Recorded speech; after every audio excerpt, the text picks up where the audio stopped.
Well, hello again, everyone. Welcome in. This is Kevin Hissong with Reign Over Money. Welcome to episode 25. This is the tippy top of the Reign Over Money diamond, or the ROM diamond. Hard to believe we've made it all the way to the top, but this is the last piece to the puzzle that will complete it, complete the year of 2023, and then 2024. Again, we'll drill down into some of the specifics that make up each category. But by the time this is all said and done, I hope this is going to provide a very nice foundation for you and your money. I've tried to cover all areas that I think are involved in personal finance, investing, and everything that goes along with that. And this is one that kind of is the icing on the cake. And what we're going to be talking about today is estate planning for the 99%. Estate planning for the 99%. That is essentially the estate planning for all of us, except for that 1% that has a whole lot of money that is going to be doing a bunch of different things for estate planning that we really don't care about. And unfortunately, when it comes to estate planning, I think that's the first thing on everyone's mind. When you think of estate, just the first thing you think about with estate is something large, massive, rich, wealthy, and so on and so forth. Well, yes, for those that have, I think the number is around $12 million in their estate. If you've got $12 million in your estate or more, you need to have probably a team of attorneys, financial advisors, everything else that goes with that, because you can get into estate taxes and everything else that go along with that, where there needs to be some specific planning, some real intricacies in how everything is set up and worded and all your documentation and everything. But for the other 99% of us, there's not that much that goes into it. And I think estate planning is, again, one of those things that's a big word that can mean a lot of confusing things. But I'm going to try and distill it down, as we try and do on Reign Over Money, try and distill that down to the specifics of what everyone should do just to make sure that their house is in order when it comes to your estate. And by your estate, I mean, if you happen to pass away with one penny, you've got an estate. That money has to go somewhere, and we just need to make sure it goes to the right place. So we're going to dig into it again, just 15, 20 minutes or so. I will say, just in a preface to this, estate planning, there was a time when I was training for studying for the CFP, Certified Financial Planner exam. And at the time, there were 5 pre-courses you had to do, and I'm just going off recollection here, but I think I did the first 4, and then I got to the 5th, and that was estate planning. And these are huge textbooks to study and go through before you take each exam. And I don't think I made it through 50 to 100 pages of this book. It was so dense, the information and the details of A trusts and B trusts and ILETs and just all these terms and things that, again, in theory are fantastic and probably work. And I'm sure they do work because people do them. But they're confusing, and they really probably only work for 1% of folks out there.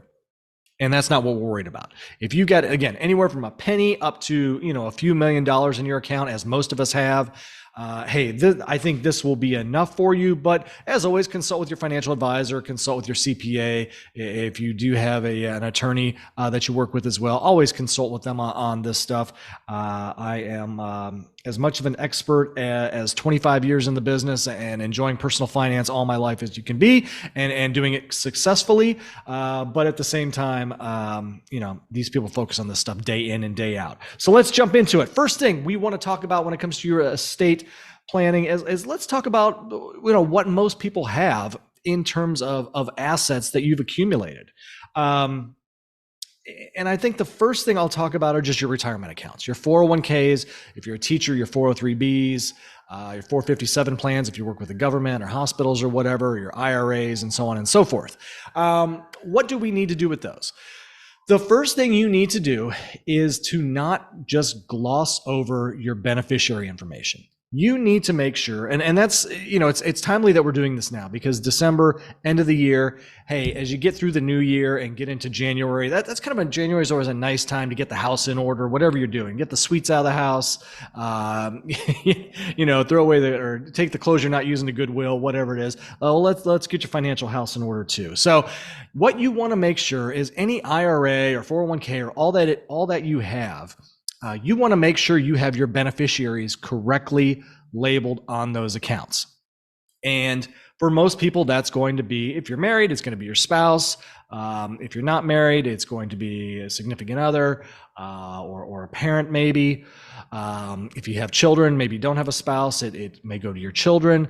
Make sure the percents are as you want them. And also make sure that you have a primary beneficiary. And there should be an option to add a contingent beneficiary too.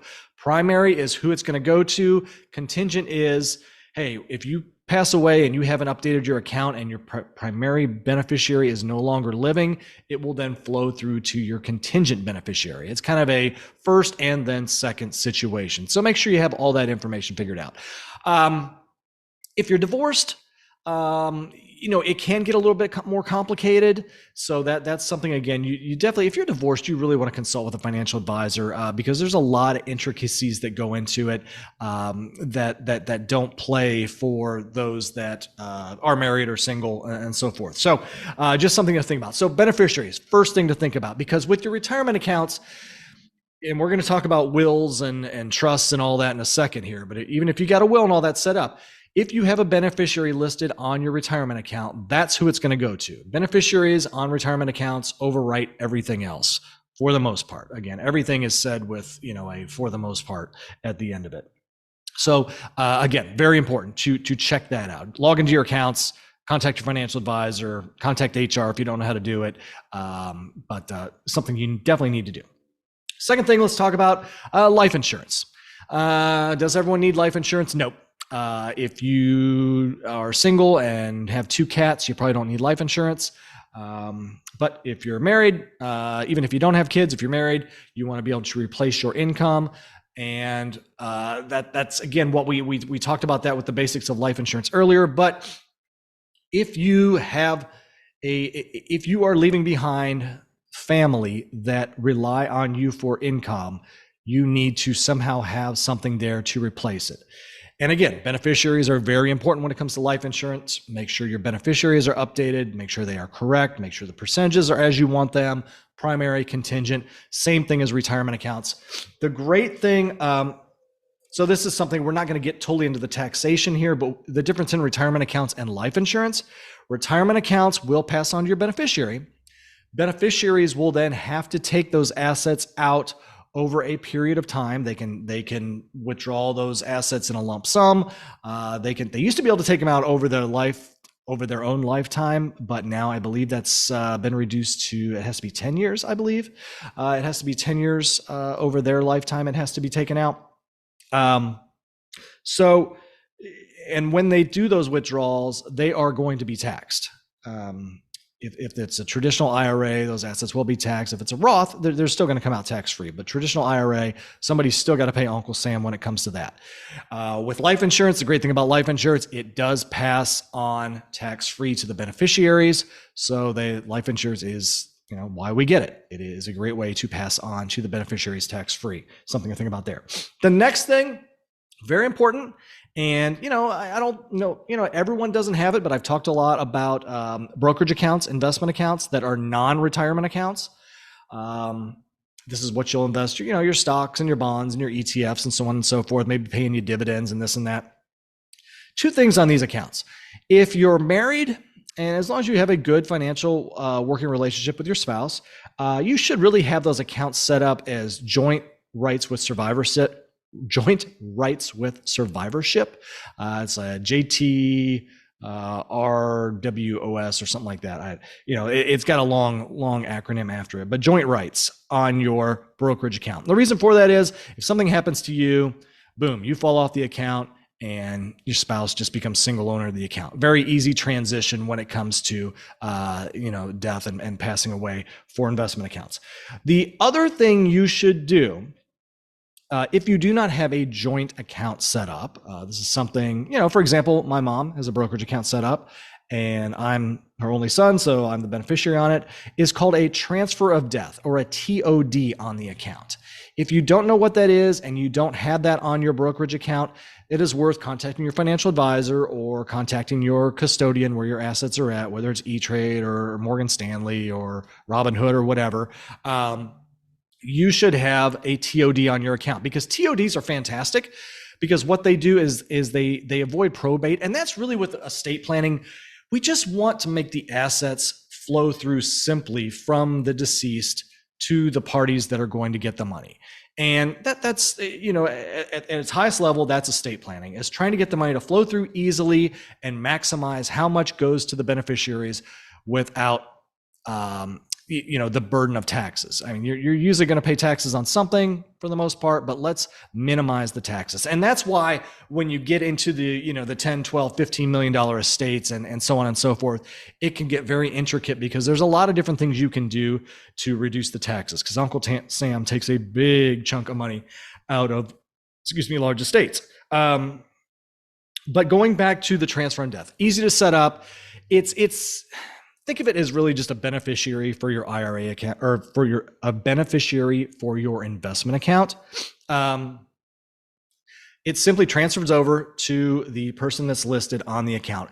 And the nice thing, we haven't talked a lot about this. I think I maybe mentioned this with non-retirement investment accounts. But the nice thing with non-retirement investment accounts is something called stepped up basis. Stepped up basis means, if I bought Amazon stock at $100, okay, let's use, as I said with my mom. My mom's got a TOD where I'm essentially the beneficiary, or transfer to me on her death.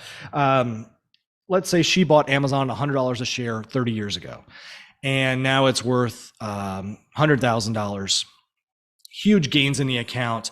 The nice thing about stepped up basis is when it passes to a beneficiary or it transfers to an heir, you get the stepped up basis. So those capital gains essentially get wiped out, and you take over almost like you bought the stock at, whatever it is now, $250 a share, $300 a share, split adjusted, whatever. But those capital gains get wiped out. So passing away with highly appreciated ETFs, mutual funds, or stocks, getting that stepped up basis is a nice benefit, because your beneficiaries don't have to pay the capital gains taxes on those accounts. You can turn around and get that Amazon stock and sell it the next day, and you're only paying any gains that happened during that one day versus all the gains that happened over the 30 years. So again, that's a nice use of investment accounts versus retirement accounts, is getting that stepped up basis. It does not work that way on retirement accounts. Retirement accounts, somebody has to pay the piper for the gains in the accounts, especially on the tax deferred accounts, the IRAs, the 401ks, where the money has never been taxed. Roths are different. Roths do pass on tax free. So again, Roths, more beneficiary when it comes to the estate planning side of things. IRAs are what a lot of people have. Traditional 401ks are what a lot of people have. So just keep that in mind as well. Transfer death, life insurance, beneficiaries on IRAs, probably the three biggest things from a estate planning standpoint. Then you get into what everyone should have for, let's think of, your other assets you have, your home, your car, your furnishings, who knows, a piece of land you bought, 20 years ago that's sitting out in the swamps of Florida, and so on and so forth. Take some time, and January is a good time to do this. And we were thinking ahead. Obviously, I was in the financial industry, so this was on top of my mind. But probably 20 years ago, before we even had kids, we contacted a local attorney and had a will and power of attorney and medical directive set up. Those are kind of the three things: a will, power of attorney, and medical directive. Easy to set up. Again, this was 20 years ago. I think it was maybe $250 or $500 the attorney charged for us.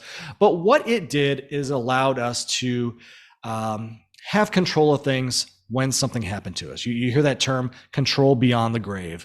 Well, yeah, in a way, that's true. I mean, you want your assets to go to the proper places, and having a will, first off, allows you to do that.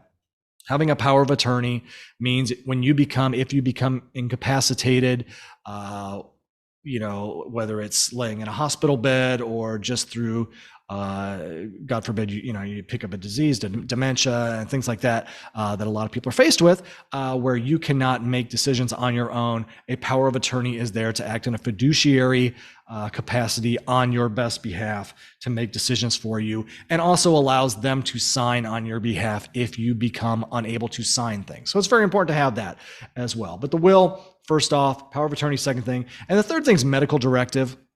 And this has to deal with life support and what happens when you do become incapacitated. I had to go to the emergency room a couple years ago, and that's one thing they ask for is, do you have a medical directive on file? So if you have one, if you've got a hospital or doctor that you work with, make sure that they have that as well in their files so that it can be passed on to the hospital should it need be. Again, all that stuff can be set up by an attorney. Doesn't take long. They're going to ask you some simple questions of what you want done. For example, as I said, at the time, we did not have children. When we had children, we had it updated slightly just to make sure that the assets went to our children the right way. And the nice thing is you can set it up to say, for any children we have and any children or any child that we currently have and any children that we will have, so that you don't have to keep going back and updating it when you have a second child, a third child, and so on and so forth. Most people are just going to split things evenly, but that can be laid out in the will. You can have the assets split out evenly. But I think a big thing about the will is, especially if something would end, that we have to plan for this stuff and have to be smart about it, because we don't want to leave our kids high and dry. If something would happen to you as a parent before your kids would turn age of majority, 18, 21, depending on the state, whatever it is, if something would happen to you before then, you want to make sure that the assets are doled out in the right way. And usually in those cases, somebody will come in and work as a fiduciary on behalf of your estate, whether it's a relative. Most people's a relative, some people a good friend, but obviously you want it to be a trusted person who you think already is good with money. If you've got somebody that's filed for bankruptcy 7 times already, you probably don't want that person being a fiduciary, because you want someone to be trusted, because things do happen. You do hear about fiduciaries doing the wrong thing with people's money from time to time. But for the most part, it goes pretty smooth. And that fiduciary will simply look over and make sure that the assets are doled out in the way they should be. Whether, the nice thing about wills is you can say, so much of the assets can go to our children at the age of 18. So much of the assets can go to them once they graduate college. You can kind of put some stipulations in there to kind of manage things from beyond the grave to, hey, if you want your children to make sure they go to college, put it in the will that they need to graduate college in order to get this amount of money, or else if they don't, they'll have to wait till age 35 to get the rest of the money. So you can kind of dangle those carrots out there. It's something people do in wills, because it does give you a way to do some directives. So again, that's why wills are important, and it covers your house and it covers your estate and where those assets go. Most people just divvy those up evenly and then let the heirs figure out, okay, if a house has been split 50-50, hey, that's up to the heirs of the estate to decide how they're going to handle a house that's been split up 50-50. A lot of times they'll either sell it and just divide the proceeds, or one person will buy the house and the other person, and they'll give their 50% just in money to the other beneficiary or whatever. But there's a lot of ways you can do that. So retirement account beneficiaries, life insurance, make sure if you've got it, you should have it, and term insurance. You don't need to be dealing with that whole life insurance. Term insurance pretty much covers the most of it. Make sure beneficiaries are updated there. Investment accounts. If you're married, make sure you got it joint with rights of survivorship and a transfer on death for those accounts. Acts very similar to a beneficiary.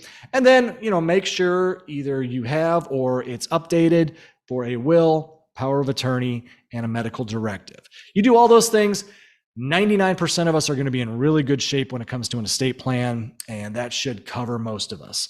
If you want additional readings, especially on retirement accounts and beneficiaries, and especially, if you've been divorced or you've maybe, had some intricacies throughout your life with things, and it isn't all cut and dry and vanilla, Ed Slott is a great author and expert on IRAs. Ed Slott, Slott, is probably the go-to on IRA accounts and retirement accounts. Definitely recommend, if you want additional readings, to check out him.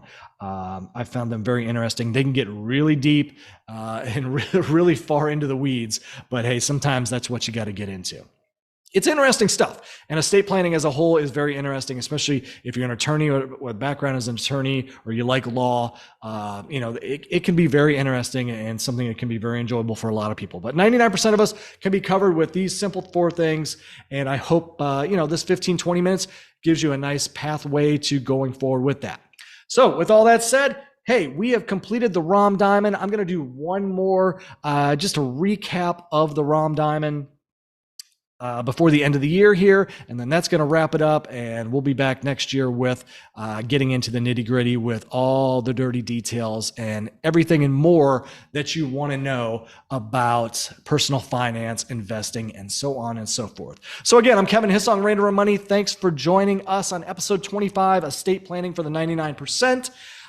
Hey, give us a like, give us a follow, YouTube, Twitter, Instagram, so on and so forth. Shoot me an email, visit the website, rainovermoney.com, or kevin@rainovermoney.com is my email, and say hello. Anything else I can cover, happy to. Looking forward to all the interesting things we'll get into in 2024. And I want to thank you for the unbelievable response for 2023. It's more than I could have expected, and really looking forward to continuing to do this in 2024. Take care, be safe, and we'll talk to you real soon. Thanks.